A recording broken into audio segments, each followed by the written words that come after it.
Tos.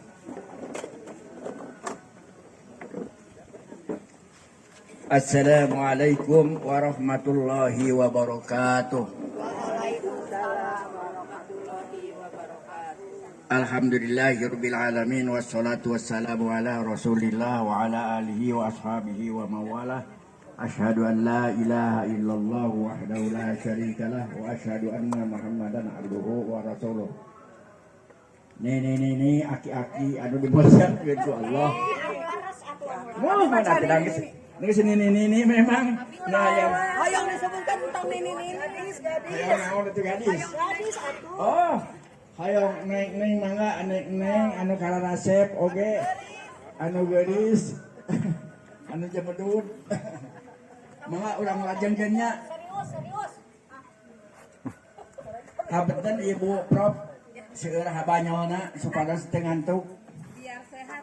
Keduanya kalian saya giliran saya anu tausiah, maaf juga pakai baju begini. Juga pakai topi begini, mungkin tidak sopan tapi anggap aja ini ustadz gaul.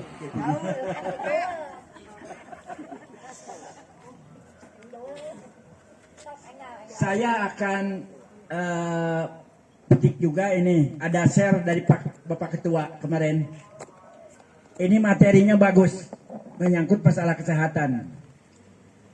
Kalau nggak salah, hadis yang diungkapkan ya Bapak Prof, ini hadis yang diriwayatkan oleh Imam Muslim. Bunyinya begini, al-muslimul qawiyyu. Kan itu ya. Khairun ahabbu ilallahi minal mu'minina dhaif.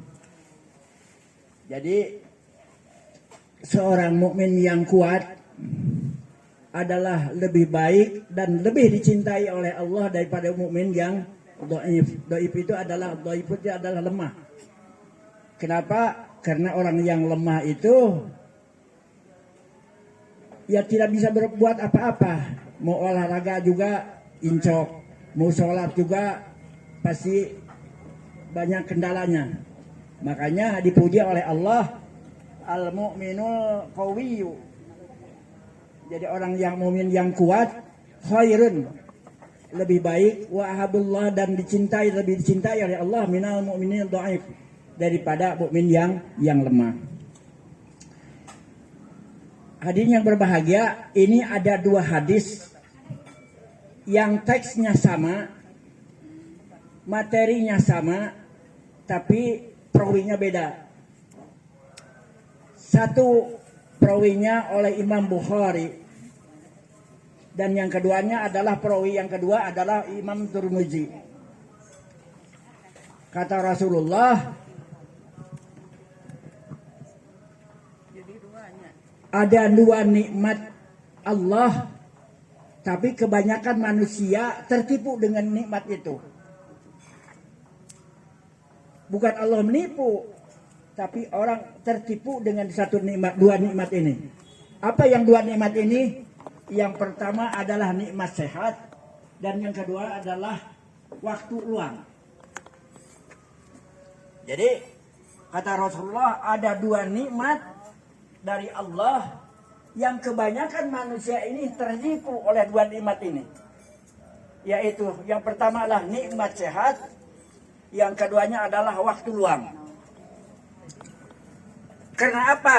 Karena badan ini sebenarnya adalah titipan dari Allah yang harusnya dijaga, dipelihara supaya sehat. Salah satu di antaranya melalui olahraga ini. Mudah-mudahan Pak Profesor, Ibu Profesor sebagai instruktur di sini, sebagai yang mengajari kami berolahraga, mudah-mudahan ini jadi amal ibadah. Ya. Mudah-mudahan ya Bu tidak terasa, kalau salat belum tentu. Kalau dari puasa belum tentu nih. Tapi mudah-mudahan Ibu belajar kami caca ini, sampai ini nggak tahu dulu. Dikirain caca itu cuma gini-gini, rupanya ada teknisnya. Ya, untuk mengendalikan masalah kaki ya lutut. Alhamdulillah ini merupakan satu amalan yang tanpa terasa. Mudah-mudahan bagi Ibu Profesor juga ini adalah satu amalan yang diterima oleh Allah. Ibadah ya. Sekali ada dua nikmat. Tapi sehat itu bukan akhir, bukan tujuan akhir. Jadi ibu tadi sudah mengajar kami masalah caca dengan iramanya supaya kita sehat. Tapi sehat bukan tujuan akhir. Ya, Pak Piping, kalau kita belajar di Bugar ini hampir berapa tahun sekarang ini? Hampir ke-8 ya? 9. 9, naik ke 9 tahun. Pada intinya supaya kita sehat. Tapi sehat bukan tujuan akhir. Sehat bukan tujuan akhir. Sebab sehat itu adalah merupakan satu sarana. Sehat itu adalah sebagai kendaraan untuk menyampaikan atau menghantarkan fisik ini bisa berdiri tegak untuk sholat. Menghantarkan fisik kita atau badan kita untuk sujud lama-lama ketika tahajud. Sehat itu menghantarkan badan kita tahan dan lapar-lapar ketika kita puasa. Dan sehat ini menghantarkan badan kita untuk jalan kaki jauh-jauh ketika kita melaksanakan ibadah haji. Gitu. Jadi tujuannya adalah untuk ibadah.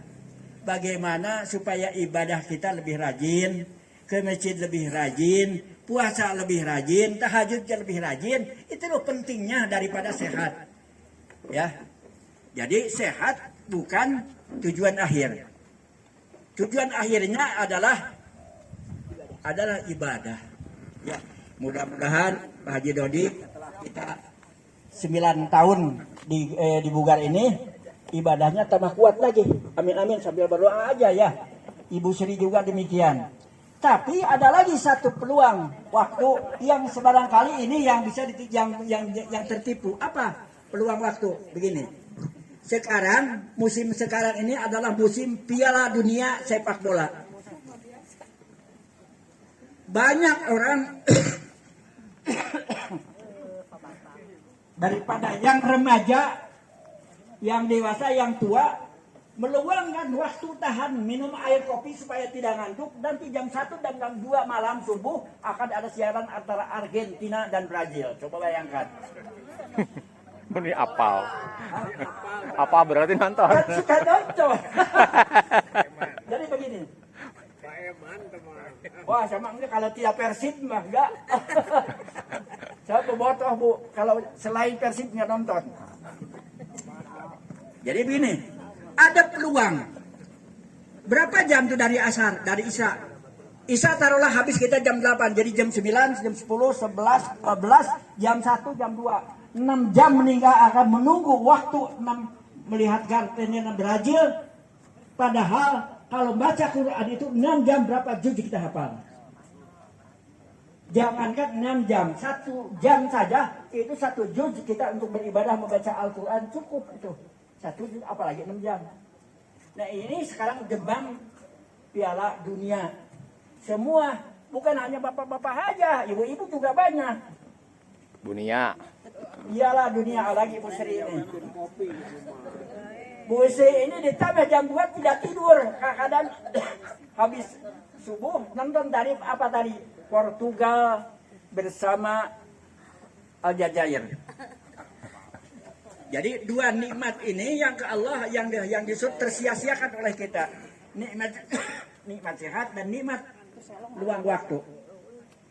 Nah, marilah kita gunakan sehat kita untuk beribadah dan luang waktunya juga dipakai untuk beribadah. Hanya mengingatkan saja ini.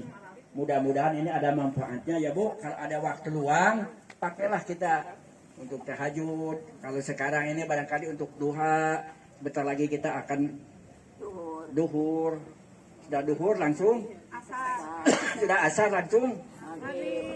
Habis maghrib lawan? Makan. Gitu. Oke lah. Begitu juga waktu yang luang dipergunakan dengan sebaik-baiknya. Mudah-mudahan aktivitas kita dari pagi sampai malam. Bukan OTW tapi ITW. Iwet. Nah inilah dia bagian nih. IWT. Dengan inilah seminggu 3 kali saya IWT.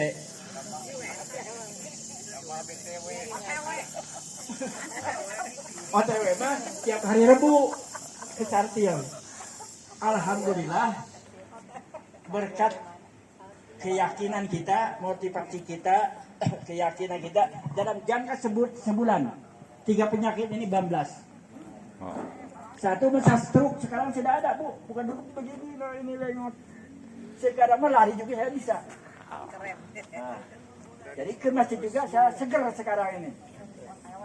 Keduanya, saya diabetes kemarin. Waduh, minta ampun, gemes kalau diabetes. Badan itu dikit-dikit, apalagi ke air malam-malam nggak bisa tidurnya. Sekarang alhamdulillah bisa, udah ini nikmat tidur. Dan yang ketiga, ketika sholat ini persediaan, Bu. Ini nggak bisa saya tertekan dengan ini, dengan tembok di kalau sejadah. Karena sakit minta ampun, wah sakit. Tapi sekarang ini alhamdulillah, Bu, ini nah, tendang ini juga kuat. Sampai karuntung. Kuat sekarang. Berkat apa? Ini ada motivasi dari Bapak Prof. Coba, ini temannya. Saya pagi 6:30 saya keliling. 3 kelilingnya lambat, 3 keliling cepat lagi gitu ya, Prof. Terus dengan ini, yang lain mah nggak ada yang nggak mau. Seminggu 3 kali, tapi alhamdulillah sekarang nih. Bahkan bukan hanya bisa nendang, kalau saya duduk di sini, ya enak aja sekarang mungkin sakit lagi. Apalagi sekarang ini ditambah dong oleh Ibu Profesor, saya belajar masalah cacat. Saya baru tahu, Bu, dikirain cacat itu hura-hura biasa gitu ya, dengan air mabok-mabokan gitu ya. Ya kalau lihat kita di bangsa di apa tempat-tempat, iya, ya malum saya nggak tahu gitu. Ini selama ini yang macam itu cina caca, wah sampai nyanyi sampai mabok gitu, di sini pemeget gitu ya. Sekarang baru tahu bahwa caca itu begini. Ada tambah lagi kedua sekarang ini. Tambah ke kanan, ke sana, Bu. Tuh, tambah ke sini, sudah. Tamat, Bu ya. Alhamdulillah, mudah-mudahan Ibu bermanfaat bagi saya juga bermanfaat bagi yang lain. Inna barakallahu li wa lakum. Wassalamualaikum warahmatullahi wabarakatuh. Waalaikumsalam. Minum Pak Eman.